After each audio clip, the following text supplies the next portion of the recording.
Hi, let me introduce myself. My name's Ian Fraser and I'll be the Director of Cricket at Scotch this season.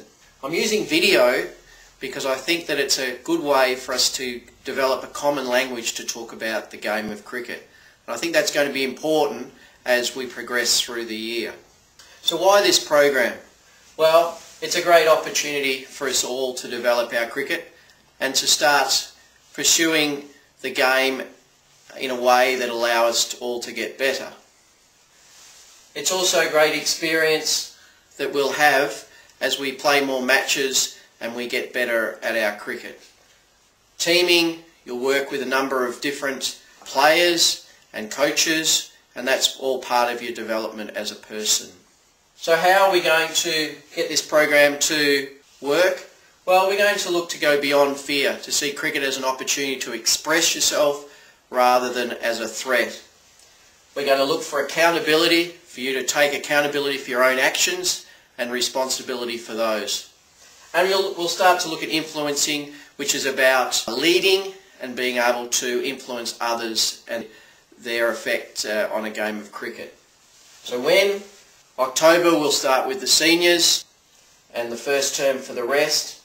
But we've got to remember, we don't have a lot of time, and time is going to be valuable, so one of the things we're going to put a big priority on is being timely, making sure we're there on time and that we're efficient in our time. Most importantly, we want to have some fun, we want to enjoy our cricket, and through that we'll get better and have a great year at Scotch. Cricket is a contest between a batsman and a bowling team, and the contest is for the middle of the bat. This area here, it's a small area, but one where a batsman's looking to hit it consistently in the middle and a bowler is trying to get it on the edge of the bat. To become a good batsman, you have to learn about the feel and what it feels like to hit the ball in the middle of the bat. And that's something you need to train for. The sound works for both batsmen and bowlers. They listen, listening to the sound of the ball when it's hitting slightly off the middle, when it's hitting the middle, or when it's hitting the edge. And they're listening for that, and they're trying to develop solutions that allow them to either as a batsman consistently hit it in the middle or as a bowler to miss the centre of the bat. It should feel an ease when a batsman hits it in the middle of the bat. And that's something, again, in your training, you've got to listen to it and feel for it on what it's like to hit the ball in the middle of the bat. The angle of the hit is critical, as we see here. If we have the bat at the wrong angle, then the ball goes in the air. If the bat's at too big an angle, then the ball hits into the ground and bounces up. So again, all these things about the middle of the bat are critical, and we must be aware of what we're doing when we're training. Bowled, LBW and caught are the three main ways of getting out in cricket. And if as a bowler you can give yourself a chance of all three with the one delivery, then you'll improve your bowling abilities. So any ball that has the ability to hit the stumps, as marked out here by the red balls, are the balls you want to be bowling. Now obviously in cricket, if a ball's pitching outside of the leg stump but goes on to hit the stumps, it cannot be out LBW. So that limits one of your ways of getting the batsman out. We'll talk about this more shortly, but the disputed area is the area that we want to be bowling most of our balls. Any wicket that is achieved by a bowled LBW or caught, we call a bowler's wicket in cricket. So the key is to be able to bowl balls that hit the stumps consistently. The disputed area is the area which forces the batsman into making a decision, whether to play or leave, to play forward or back, or to attack or defend. It's the question that a bowler asks of the batsman.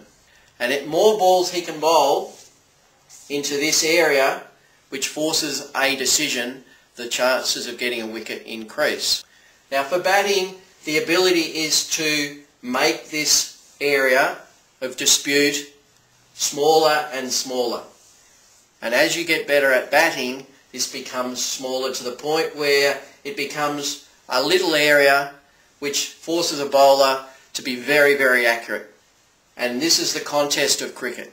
A bowler's trying to increase the size of their disputed area, and a batsman's trying to decrease it such as that a bowler is forced to be extremely accurate to get their wickets. Outside of the disputed area is the free hit area, and this is shown in red here. It's the area where a batsman can only get out caught. So any error from this area is a batsman's execution. And this is something we need to practice, is hitting what we call the loose ball. And we do this by practicing our ranger shots. And we do it by footwork, by getting into positions to be able to hit the different balls into different areas. And if you want to score quickly and make big scores, then it's the ability to hit out of the free hit area, the loose ball, that becomes critical. To assist the bowler, we have the supporting ring. And this is within the 30-metre circle, as shown in the one-day cricket. It's the area in blue. And when a bowler bowls into the disputed area consistently, causing the batsman indecision and giving themselves the best opportunity of getting a bowled LBW or caught with that one delivery, then this area comes into play. So we've seen in a cricket match where a bowler has 5 fieldsmen in this blue shaded area, then the bowler is in control. If there is only 4 in this 30-metre ring, then we say the batsman is in control. A bowler also has the protection ring. This is the area where outside of the 30-metre circle. It's generally a batsman's error that causes a dismissal into this area, rather than a bowler's wicket.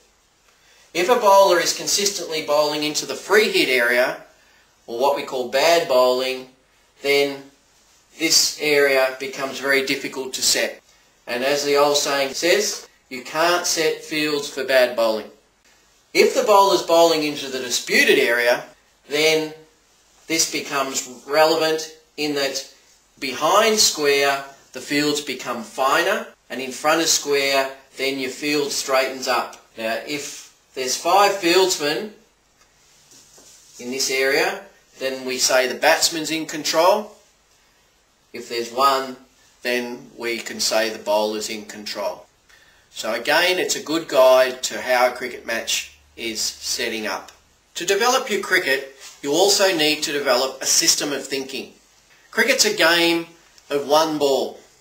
One ball after another ball after another ball, building up an outcome. So you need to train to develop the mindset of a one-ball contest.